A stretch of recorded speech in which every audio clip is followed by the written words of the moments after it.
Hello दोस्तों, nuclear attack यानी परमाणु हमला झेलने वाला दुनिया का एकमात्र देश जापान, जो साइंस और टेक्नोलॉजी के फील्ड में पूरी दुनिया में टॉप पोजीशन पर आता है।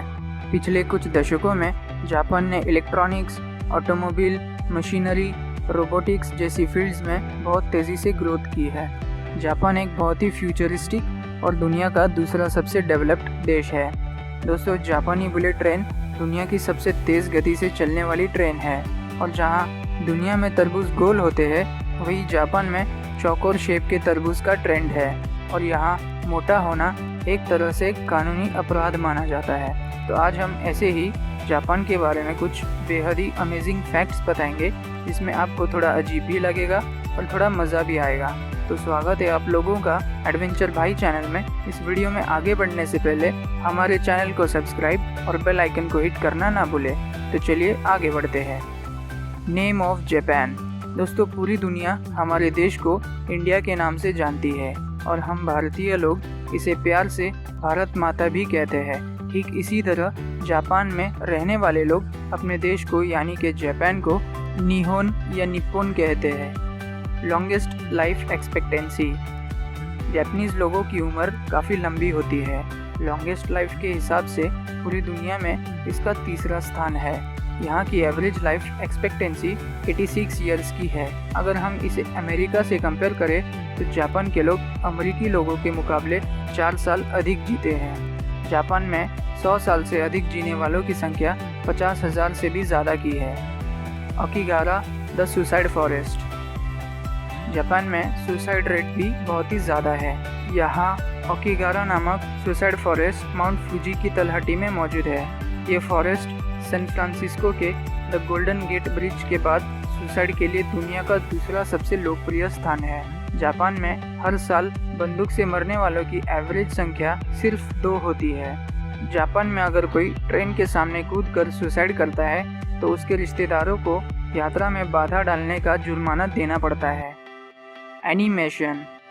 जापान में कार्टूनिंग 12वीं शताब्दी में शुरू हुई, और आज यहाँ टॉयलेट पेपर की तुलना में कॉमिक बुक्स बनाने के लिए ज़्यादा पेपर का यूज़ किया जाता है। दुनिया में सबसे ज़्यादा एनिमेटेड सीरीज़ जापान में ही बनती है। यहाँ अन्य प्रोग्राम्स के मुकाबले 60% एनिमेटेड फिल्म्स और टेलीविज़न शोज़ हैं। जापान में एनिमेशन इतना सफल है कि यहाँ 130 से भी ज़्यादा वॉइस एक्टिंग स्कूल्स हैं। डोरेमोन कार्टून सबसे पहले जापान में ही बनाया गया था। फुगु फिश।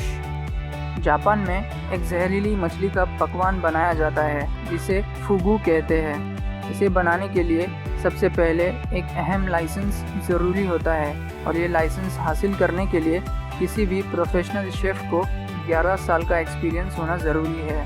और अगर आप ये लाइसेंस लेने में सफल भी हो जाते हो और आप फुगु नामक फेमस डिश भी बना लेते हो, लेकिन आप इसे किसी को सर्व नहीं कर सकते, क्योंकि इसे किसी को सर्व करने से पहले ये डिश बनाने वाले को सबसे पहले टेस्ट करनी पड़ती है, जो कि जापान का कानून है।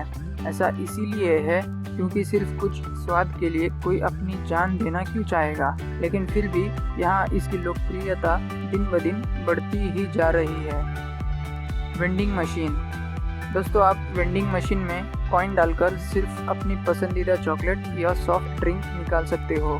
ऐसा तो हर देश में होता है, लेकिन यही चीज़ जापान में एक एक्सट्रीम लेवल पर होता है। जापान में लगभग 5.5 मिलियन यानी 55 लाख से भी ज़्यादा वेंडिंग मशीन है। यहाँ हर गली में कम से कम एक वेंडिंग मशीन देखने को मिल जाएगी। यहाँ पर वेंडिंग मशीन से आप सब्ज़ी, दूध, अंडे, फ्लावर्स, बर्गर्स, अम्ब्रेलाज और यहाँ तक कि पेट्स को भी खरीद सकते हो।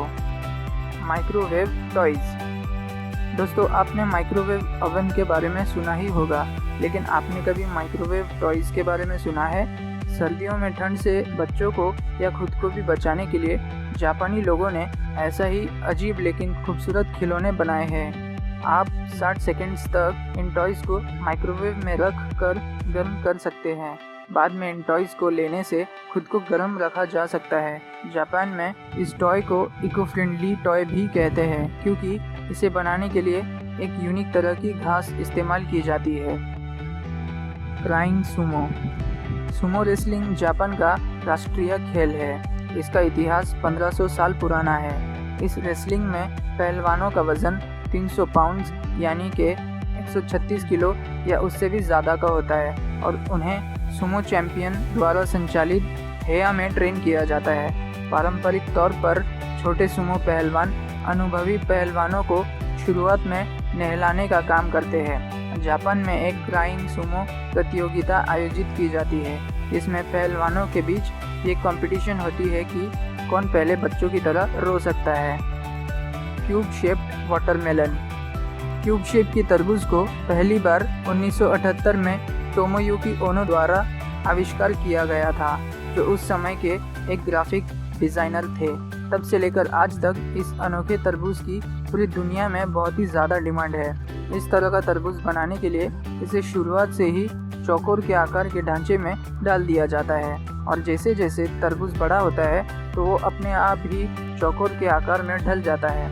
इस तरह इसमें लगने वाली मेहनत इस अनोखे तरबूज को बेहद कीमती बना देती है। वैसे इसकी कीमत हमारे इंडिया के हिसाब से 5,000 से 60,000 तक की है। मेटाबो लॉ। जापान में मेटाबो लॉ लागू है। इसके तहत 40 साल से अधिक उम्र के लोगों का मापदंड किया जाता है।